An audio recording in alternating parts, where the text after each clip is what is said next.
Did you know that when Disney bought the Star Wars franchise, they actually changed lightsabers forever? And in doing so, they fixed a major flaw with lightsabers that filmmakers have been trying to overcome since the original trilogy and even in the prequel trilogy as well. What's up guys, my name is Mike and I am the Weird Pigeon of Weird Pigeon Productions, and today we're going to be talking about the history of the Star Wars lightsaber, some of the major flaws in the lightsaber effect that filmmakers have been trying to solve, how Disney has fixed these age-old issues, but in doing so has created issues of their own. I'm also going to explain what I think Disney can do to solve or at least minimize some of these issues with their new lightsabers.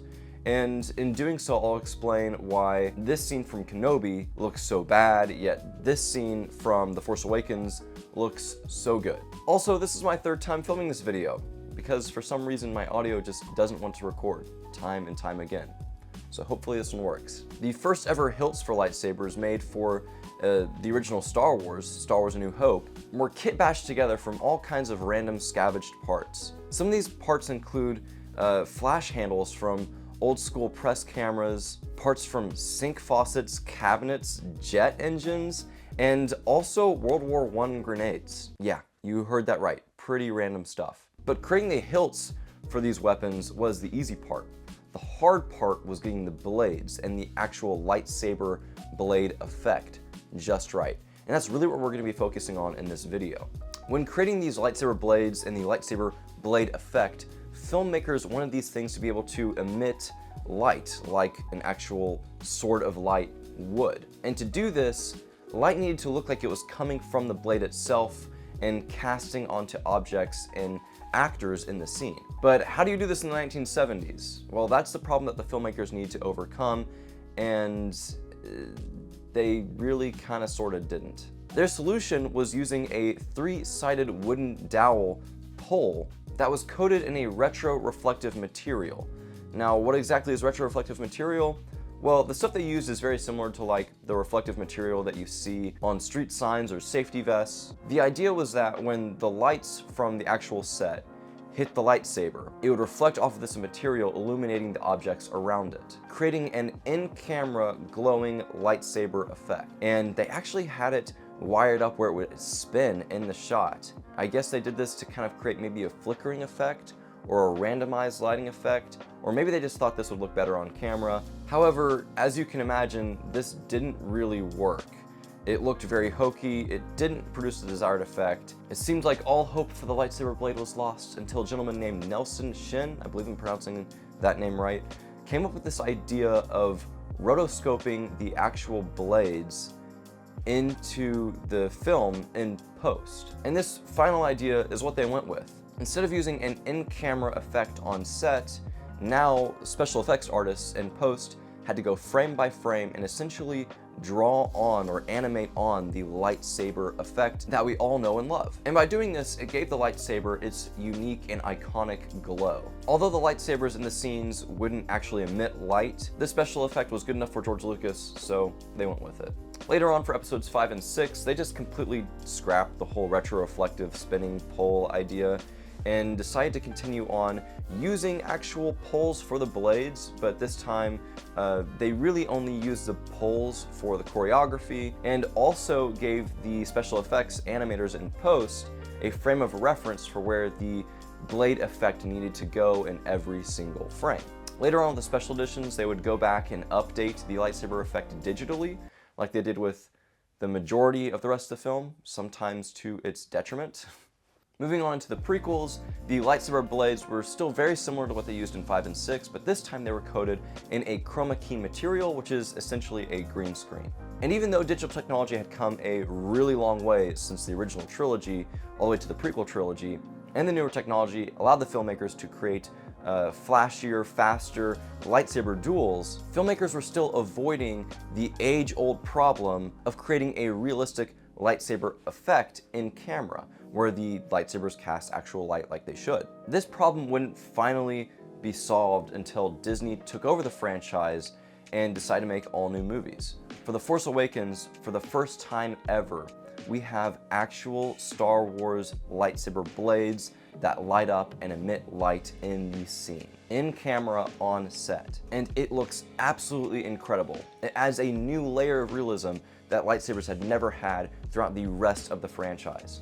And the solution to this problem was so incredibly simple. The actual blades that they used on set were full of LED lights, very similar to like the toys and even high quality fan-made prop replicas that we've been seeing for years. And then of course, to make the blades look consistent and more realistic, they added the age-old lightsaber effect digitally in post.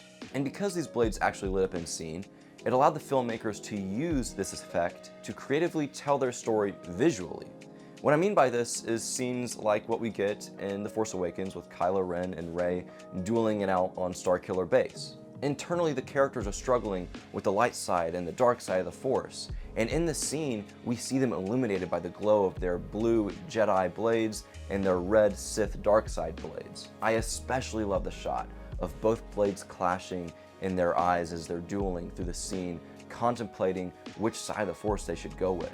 Later on, we get something very similar in the Kenobi TV show, where Darth Vader, Anakin Skywalker, is illuminated by the blue glow of Obi-Wan's blade and the red glow of his Sith blade. This is Star Wars visual storytelling at its finest, and it couldn't have been done without this new, simple yet innovative technology that solved an age-old problem filmmakers have been trying to solve since the very beginning of Star Wars. And although this new technology is incredible and it adds so much to Star Wars, it isn't without its issues. And I think the biggest issue with these blades can be seen in the Kenobi TV show that I just referenced. More specifically with the third episode, which I think looks the absolute worst, and then the sixth episode in that duel between Vader and Kenobi, that it's not as bad, but it still doesn't look good. They decide to illuminate the scenes using almost only the lightsaber blades themselves, which in theory is a really cool effect. However, I think it starts to show where this effect kind of meets its limits. When watching these shots, I was stunned by just how low quality and hokey the images looked. They just don't look good. They look pretty bad, especially compared to other scenes where lightsaber blades are the primary source of lighting on an exterior shot at night. So why is it that the shots from The Mandalorian and the sequel trilogy look so much better than Kenobi? Well, in order to explain that, I need to get a little bit technical, so just bear with me for a second, all right? As pretty much everyone knows, a camera works by light reflecting off of the surface, bouncing back into the lens, and then exposing the sensor. Now, these sensors really only see 3 different colors. That's red, green, and blue. And every single color you see in a digital image is a combination of these 3 different colors. When you have too much light reflecting color back into the lens, you get an overexposed image.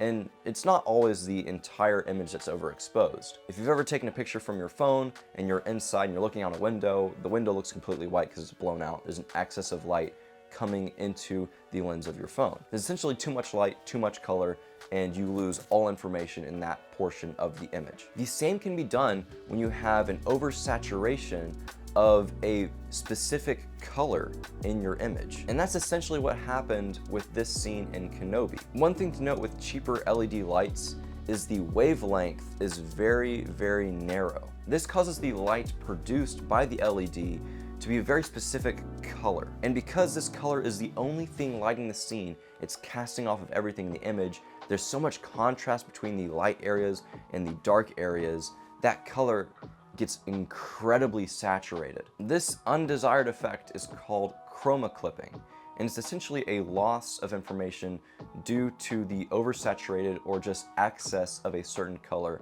in your image. If you want to know more about how this effect works and how it worked in Kenobi, I'll link an article in the description that explains this much better than I ever could. So chroma clipping explains why the footage looks so bad in Kenobi, but why does it look so good in The Force Awakens and The Mandalorian, where there's scenes that appear to be entirely lit only by the lightsaber blades?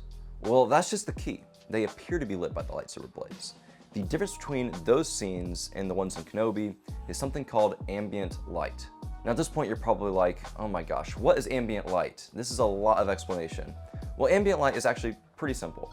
It's very similar to what you've probably heard before in ambient sound. With ambient sound and ambient light, you never really notice it when it's there, but when it's gone, something feels off and you usually can't explain exactly what it is. And a good example of ambient light is if you're inside your room, the sun isn't directly coming through an open window, yet the room is still illuminated by light. Well, it's because the entire room is getting illuminated with ambient light. Ambient light in its nature is incredibly soft.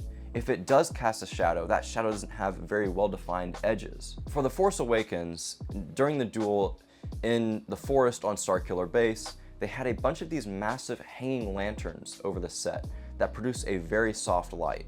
And when you have enough of these things together, spaced out evenly, it will create the same quality of light that you would get from an overcast, cloudy sky. When you add that soft light coming down from the sky and reflecting off of what is essentially a massive white blanket of snow, it creates an even softer light, giving you the perfect ambient lighting.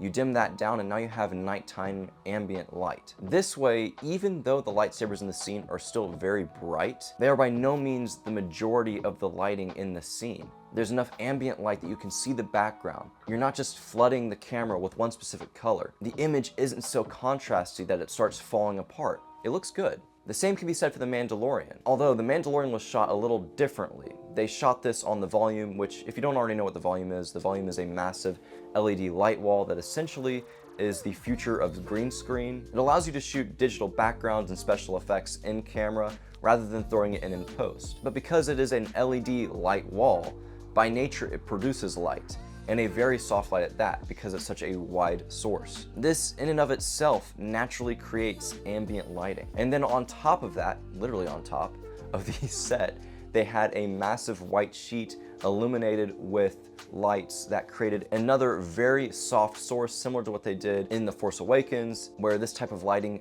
heavily mimics an overcast sky, which is what you would get in this environment. It looks perfect, it fits, but it also adds so much ambient light that, again, the lightsabers don't overwhelm the frame.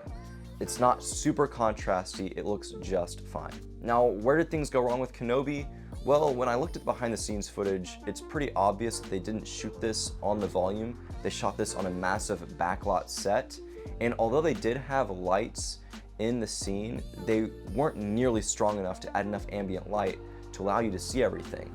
Again, due to a lack of ambient lighting, the lightsabers were way too strong and they just ruined the image. So to sum it all up, the issue is chroma clipping, and the way that Disney can minimize this is by adding in extra lighting in the scene to minimize contrast and keep the actual physical lightsaber blade props from overwhelming the overall image. And that's it for this video, guys. Thank you so much for watching. It took a lot of time to record and to research this video. As I said before, this is like my third time shooting this video. I had so many issues with audio and all kinds of stuff, but I made it work. Lightsabers is one of my favorite parts of Star Wars. They're just so cool and iconic. I'm literally thinking about during my wedding photo shoot, having a lightsaber duel with my fiance. I'm really excited for that. But anyway, thank you guys so much for watching. If you like this video, you want to see more behind the scenes videos about Star Wars, talking about the props, the costumes, the behind the scenes filmmaking techniques that they used to make these movies that we all know so well and love, make sure to hit that subscribe button and the bell notification to stay updated on any of the new videos that I released. And I will see you guys in the next video. See ya.